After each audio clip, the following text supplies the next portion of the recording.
la passion du camion.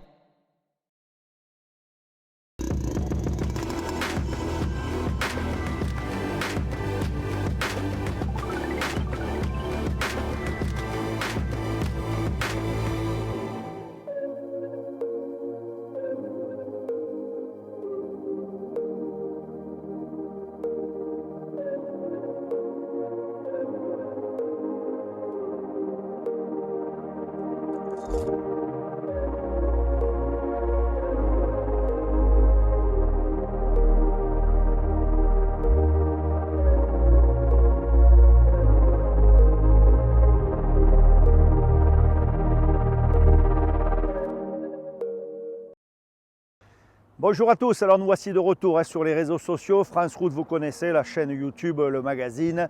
Aujourd'hui, retour sur le terrain pour des essais avec un essai Rhône-Alpes.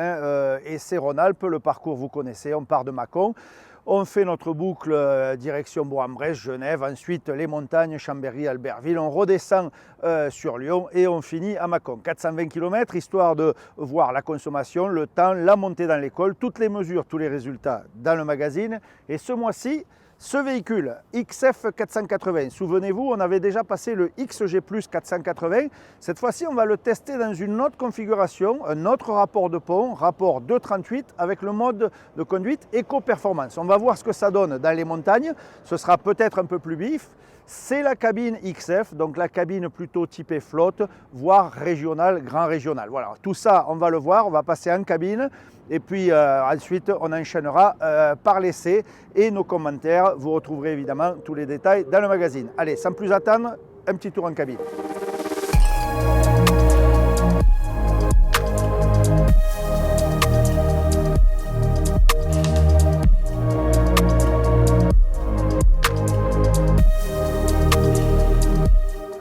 Nous sommes à l'intérieur de ce XF. Bon, premier constat, alors il est clair qu'on a beaucoup moins d'espace que dans un XG ou voire un XG+, mais c'est pas tout à fait la même destination. Premier constat, on voit que l'espace entre le siège et la couchette, eh bien là ça change. Sur l'XG+, rappelez-vous, on a une cabine rallongée. XG+, on a rallongé l'ensemble. Donc là, on est sur un volume qui correspond à ce qu'on avait avant sur un XF Space Cab. Voilà, pour ceux qui se rappellent. Concernant la couchette, elle est de bonne dimension, hein, on peut quand même être seul. Alors ici, on a un dossier amovible, tout simplement parce que ce camion est homologué à 4 places pour les essais. Donc il y a des ceintures dessus, c'est la différence. Autrement, vous avez une couchette normale et ces dossiers, ils s'enlèvent, donc il n'y a pas de problème, on retrouve la couchette normale. Au niveau des différentes configurations, une fois de plus, on a différents types de matelas, différents types de couchettes sommiers à latte ou non. Voilà, tout ça, il faudra bien le voir sur la commande parce que c'est pas du tout pareil. Honnêtement, si vous avez un matelas confort ou le basique, croyez-moi, pour avoir dormi plusieurs fois dans des DAF, c'est pas du tout la même chose. Donc ça, au niveau de la commande, petit message au patron, franchement, optez pour la version confort, c'est quand même beaucoup mieux. Au niveau de la sellerie, c'est la même chose. Vous avez plusieurs types de sellerie. Évidemment, je vois les commentaires, là nous sommes dans un modèle presse, donc il y a un mélange de cuir, il est un peu sympa. Le basique est très bien aussi, c'est un tissu, mais ça fait le boulot pareil. Quel que soit le modèle, par contre, au niveau position de conduite, bien là, vous aurez la même chose. Et croyez-moi, le DAF n'a plus rien à envier à un Scania ou un Volvo, enfin, ceux qui font référence sur la question poste de conduite. Le DAF, c'est la même chose. Côté finition, là, on a carrément inversé la tendance. C'est-à-dire qu'aujourd'hui, pour moi, je vais être clair, la référence, c'est le DAF. Alors évidemment, là encore, suivant comment vous aurez coché le bon de commande, vous n'aurez pas la même chose. Mais là, sur cette finition aluminium-bois, franchement, c'est juste superbe. Alors que vous ayez un XF, un XG, un XG+, la finition sera la même, suivant évidemment la croix que vous cochez sur le bon de commande. Petite nouveauté, on a le frein électrique. Enfin, je dirais, parce que c'est vrai que franchement, DAF, c'était un peu rétrograde. On avait toujours le frein à l'ancienne. Ça y est, on a un frein électrique et automatique. Ça, c'est plutôt pas mal. Alors, sur le XF, il manque clairement des rangements. On n'a pas le tiroir sous la console centrale. Il manque par rapport aux autres quelque chose. Mais niveau frigo coulissant, c'est toujours là. Les coffres en haut, ce sont toujours les mêmes. La fameuse tablette DAF, elle est là. L'ADN DAF est bien là. Maintenant, on n'est pas au même niveau que sur le grand routier. C'est pas la même destination, donc évidemment, on n'a pas la même finition. Voilà. Mais pour l'ensemble, je dirais quand même que pour un camion dit de flotte, ça fait le boulot. Mais une fois de plus, un XG ou XG+, eh ben, c'est quand même un petit peu mieux.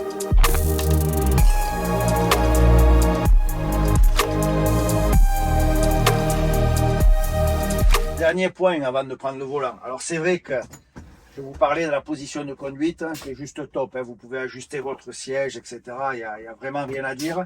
Les accessoires, la porte. Alors là aussi, écran ou pas écran, vous avez. Hein, là aussi, au niveau de la commande, vous pouvez avoir avec écran secondaire ou pas. Sur celui-là, il y a tout. L'Apple CarPlay, il y a Android, il y a tout ce qu'il faut pour être vraiment top. Et il y a également ces rétro-caméras, hein, vous savez, ces fameux rétro-caméras qui font tant parler. Alors c'est vrai qu'au départ, seul Mercedes les avait et on critiquait un peu Mercedes. Aujourd'hui, soyons clairs, tout le monde l'a. Eh bien, chez DAF, franchement, je ne veux pas faire de privilèges entre les uns et les autres, mais ça fonctionne plutôt bien. Alors évidemment, parfois, vous avez une gouttelette sur la caméra, mais ça, c'est pour tout le monde. Et sur vos rétros aussi, vous avez des gouttelettes. Mais le grand angle, le rétro qui vous suit, parce que quand vous tournez le volant, la caméra va vous suivre. Ça, honnêtement, c'est vraiment bien. Vous avez les lignes de recul, vous avez des références pour vous rabattre. Une fois qu'on y est habitué, je serais plutôt favorable à la question. Et dernier point sur le DAF, le corner view, ben ça c'est juste magique, hein, ça vous enlève l'angle mort, plus besoin de rétroviseur, de l'antéviseur, vous savez, qui vient devant. Sur celui-là, ça fait et le rétro d'accotement et l'antéviseur, on l'avait déjà vu sur d'autres essais, mais ça, franchement, là encore, il faut cocher la croix, parce que c'est vraiment terrible. Il n'y a pas d'angle mort sur le côté. S'il y a un cycliste, un piéton, vous allez le voir immédiatement. Et ça change quand même la vie. Voilà, plein de petits détails qui font que le DAF est vraiment rentré dans un monde moderne. On n'est plus sur le old school que l'on connaissait sur les anciens modèles. Cette nouvelle génération de camions, ça a quand même mis la barre un peu plus haut. Voilà. Allez, ceci étant dit, on a fait le tour du propriétaire. Maintenant, place à l'essai et on va voir ce qu'il vaut sur la route ce XF.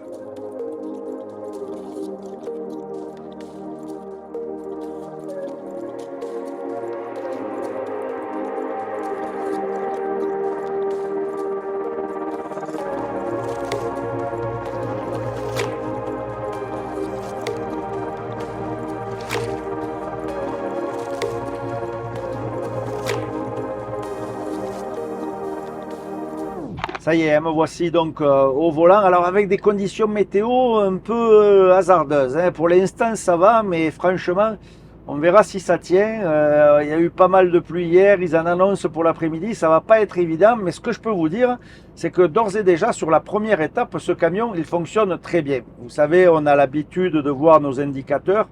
Et ce XF 480, eh bien, il se laisse glisser, voilà, l'exemple même, il vous le fait en direct, il se laisse glisser juste avant d'arriver sur le haut de la côte. Il utilise énormément la roue libre. Hein. On voit qu'il passe beaucoup de temps en roue libre. On est à ce moment-là à 600 tours minute et on laisse glisser ce camion. Et ça, sur la consommation, ça aura vraiment un effet. Alors, juste petite parenthèse, parce que comme vous savez, nous sommes dans les coulisses. Nous sommes 3 dans le camion. Alors, 3, mais avec ceinture de sécurité, puisque les DAF sont homologués, les DAF qui viennent d'Hollande pour les essais, sont homologués à 4 places. Donc ça, il faut le savoir. Donc, pas de remarques sur Internet. Il y a une ceinture de sécurité et nous sommes en règle. Voilà, ça c'était pour les coulisses. On continue notre essai. On verra tout à l'heure si dans les passages difficiles, les premiers franchissements de col, notre DAF s'en sort aussi bien. Petite info, petite allez, indiscrétion, nous sommes sur le rapport de pont 2,38. Et ça, là encore, ça devrait nous avantager dans les Alpes. La dernière fois, rappelez-vous, pour le XF le XG+, pardon, nous étions sur un pont plus long. Le 2,38, ça risque d'être le bon compromis pour le franchissement des Alpes. On verra ça tout à l'heure. Pour l'instant, on continue.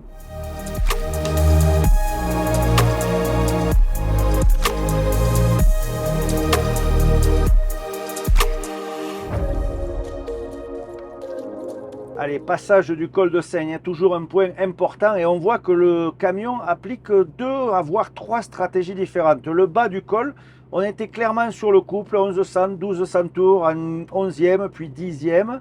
Quand on a franchi la seconde moitié, là il est venu chercher la puissance. On est monté 1600, 1700 tours sur le 8e rapport, toujours pour maintenir une vitesse aux alentours de 50 km/h.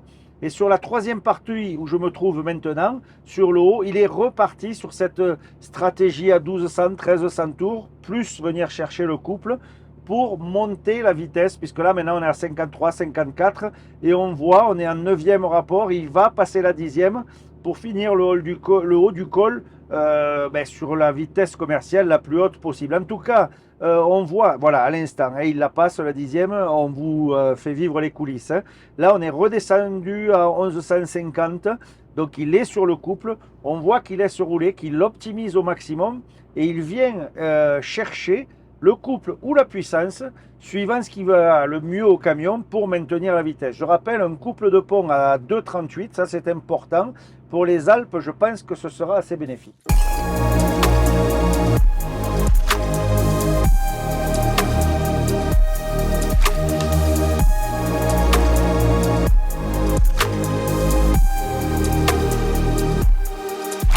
Allez, après la montée, la descente, vous savez, le col de Seigne, c'est aussi notre juge de paix pour tout ce qui est ralentisseur. Alors ce camion, il n'a pas l'interdeur, on a le MX Brake. Et alors là, le secret, il faut anticiper.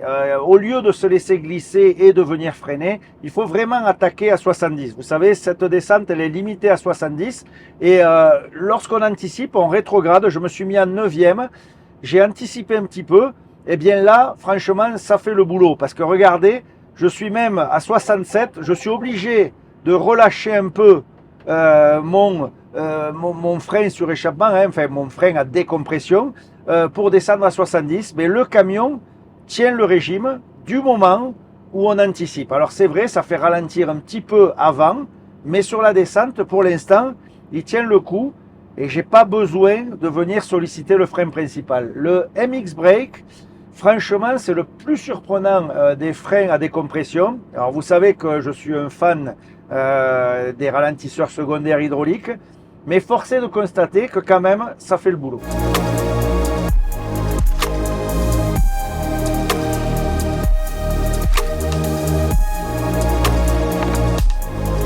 Alors, deuxième astuce et deuxième essai en descente, j'ai programmé mon régulateur de vitesse à 65, toujours pour pouvoir descendre à 70, puisque vous savez, on a beaucoup de descentes limitées à 70.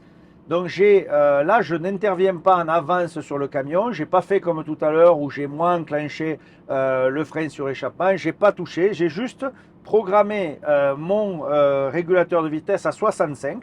Eh bien, le camion tout seul, avec le régulateur adaptatif, vient descendre à 70. Puisque c'est 65 plus 5, quand il s'agit du ralentisseur, eh bien là, ça descend à 70. Et une fois de plus, ça fonctionne et ça tient la vitesse. Franchement, une fois de plus, je me répète, mais ce MX Brake, il me surprend de plus en plus par son efficacité.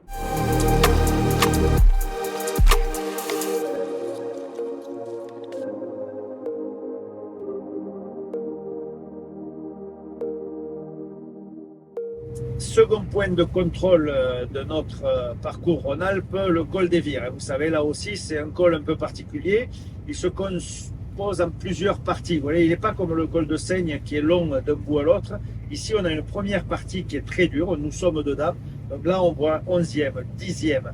Le camion se place à 1400 tours. 1300, 1400 tours, il est dans le couple maximum, on monte à 62, ce qui est pas mal pour 40 tonnes de charge et 480 chevaux.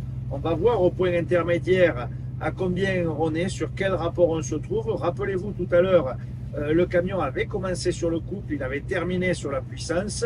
Alors évidemment, on se fait doubler. Alors c'est bien, c'était un DAF, donc pas de problème, mais il est vide, ça change aussi pas mal la donne. Pour l'instant, au point intermédiaire, attention, on y arrive. Top au point intermédiaire, 55 km/h, 10e rapport, 1150 tours. C'est pas mal, on va voir en haut ce qu'il a.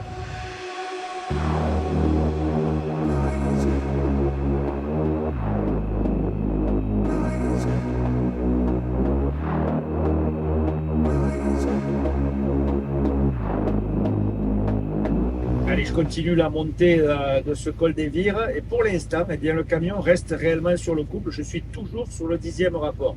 Après le passage difficile, il a repris un peu de souffle, on est remonté. Il est descendu jusqu'à quasiment 1000 tours minute, hein, mais toujours sur le 10e rapport. Et là, il remonte 1100, 1200, 50, 52, 53, 54 km/h. On voit que ça fait le boulot. Honnêtement, c'est surprenant pour un 480. Il se positionne vraiment bien par rapport à la concurrence et c'est surtout agréable. On n'a pas l'impression de trop se traîner, on a quand même cette sensation de puissance. Et là, justement, il remonte 1400, 1500, toujours, là voilà, il vient de passer, allez, à 1450, il vient de passer le 11e rapport. Donc, toujours sur la stratégie du couple, il est redescendu à quasiment 1080 tours minute, quasiment 1100 tours minute.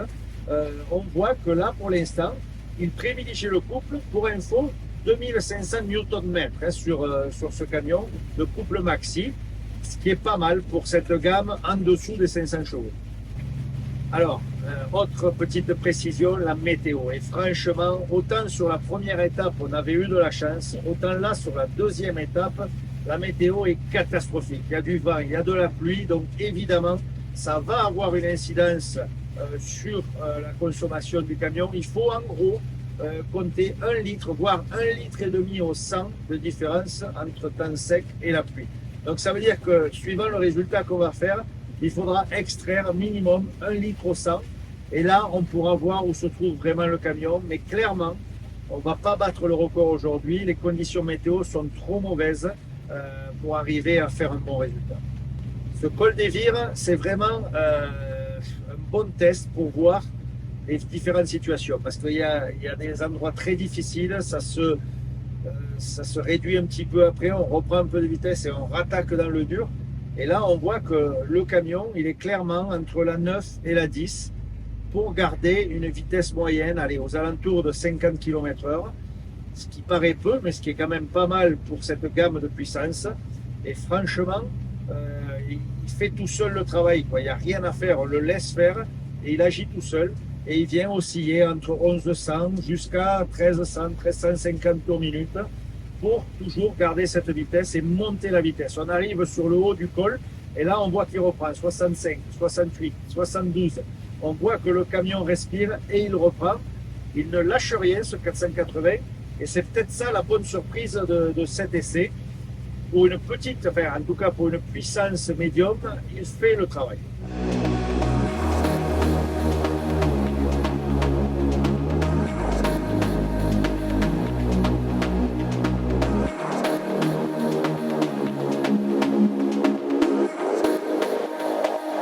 Allez, sur la dernière partie de ce col des Vires, on arrive à la fin. Et là, il n'a pas changé de rapport, on est toujours sur le 11e. Top! Là, je ne sais pas si ça va être très bon parce qu'il s'est laissé mourir sur le haut. Donc, on est à 11e rapport, 60 km/h et 1000 tours minute.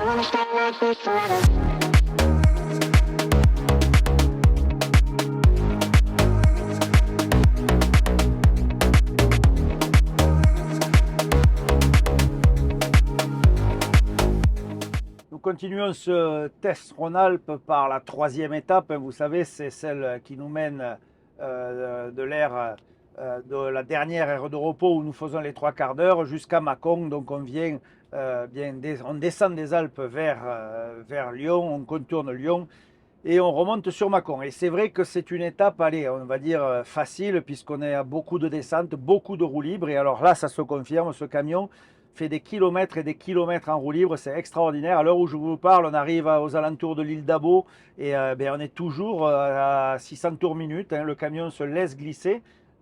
C'est phénoménal d'efficacité. C'est juste magique et c'est vrai que ça devrait se ressentir sur la consommation finale.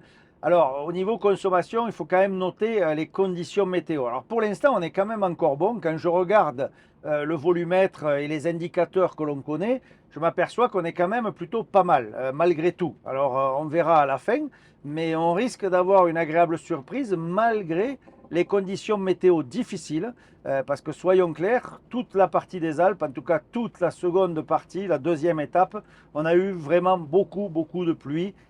Et ça, ben, très clairement, hein, ça fait 1 à 2 litres au 100 en plus. Vous devez le voir, vous, sur vos consos de tous les jours. Hein, vous faites des moins bonnes consos quand il pleut. Et bien là, ça se vérifie par les chiffres. Mais en tout cas, ce XF 480, il est agréable à conduire, assez réactif et ma foi, confortable. Alors c'est vrai, c'est pas un XG, c'est pas un XG+, mais en termes de position de conduite, eh bien, on est exactement dans le même confort. Donc franchement, suivant le boulot, ça peut être un très bon compromis. On fera la conclusion tout à l'heure une fois à la station et on verra ce que ça donne au niveau des chiffres. Et malheureusement, la pluie continue de tomber.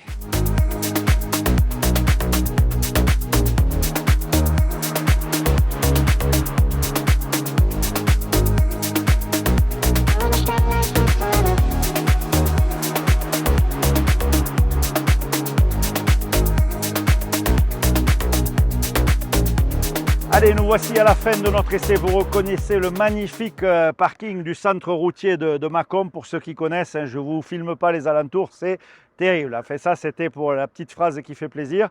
Concernant ce camion, nous venons de terminer l'essai et vous voyez, il pleut toujours. Hein. Je vous avais dit, on n'a vraiment pas eu de chance à ce niveau-là. Le camion, bon, il a un look superbe, il marche vraiment bien. Le mode éco-performance par rapport au mode économique simple que nous avions essayé la dernière fois avec le XG+, ça fait une vraie différence. Je vous expliquerai tout ça dans le magazine parce qu'avec le rapport de Pond 2,38 et ce mode éco-performance, bien honnêtement, on a vraiment l'impression que le camion cravache et il cravache. Alors certes, sur la consommation, là, je ne vais pas vous donner tous les détails, on les verra dans le magazine, mais avec la pluie, évidemment, ça a eu une incidence. Alors, je vais être fair-play, et alors moi, j'ai plus assez d'heures pour conduire, mais Nick et Willem, nos deux ingénieurs de chez DAF, qui étaient avec moi pendant tout ce test, on va refaire le circuit cette nuit, une deuxième fois, parce qu'ils annoncent une accalmie sur la météo. Comme ça, on pourra faire les vraies conclusions, et dans le magazine, vous retrouverez les vrais chiffres, parce qu'évidemment, la pluie, ça fausse toujours un peu le résultat. Il faut compter entre 1 litre à 2 litres au 100 de différence lorsqu'il pleut. Donc de façon à être fair-play et avoir les mêmes résultats pour tout le monde, on va refaire le circuit une deuxième fois. Alors on ne va pas le filmer parce que ce sera de nuit, ça ne servira pas à grand chose, mais on va voir et on fera le ratio entre les deux pour vous donner les bons résultats. Voilà. En tout cas, ce DAF en configuration flotte, eh bien, il fait le boulot. Alors, c'est vrai qu'on a beaucoup moins d'espace qu'un XG ou un XG+. Ça ne sert pas à la même chose. C'est vrai que ce n'est pas la même configuration. Petit message quand même pour les patrons. Franchement, vu la différence de prix entre l'un et l'autre, optez quand même pour le XG si vous voulez faire plaisir à votre chauffeur parce que vraiment, à l'intérieur, il y a plus de place. Voilà, allez, j'en dis pas plus. À vous de faire votre sauce. Quant à nous, on se retrouve très bientôt pour les coulisses de nos essais. Et puis, bonne route, soyez prudents et puis tenez-vous au sec parce que ça y est, hein, la saison des pluies et de la mauvaise météo est parmi nous, donc soyez prudents. Allez, à très vite, bye bye.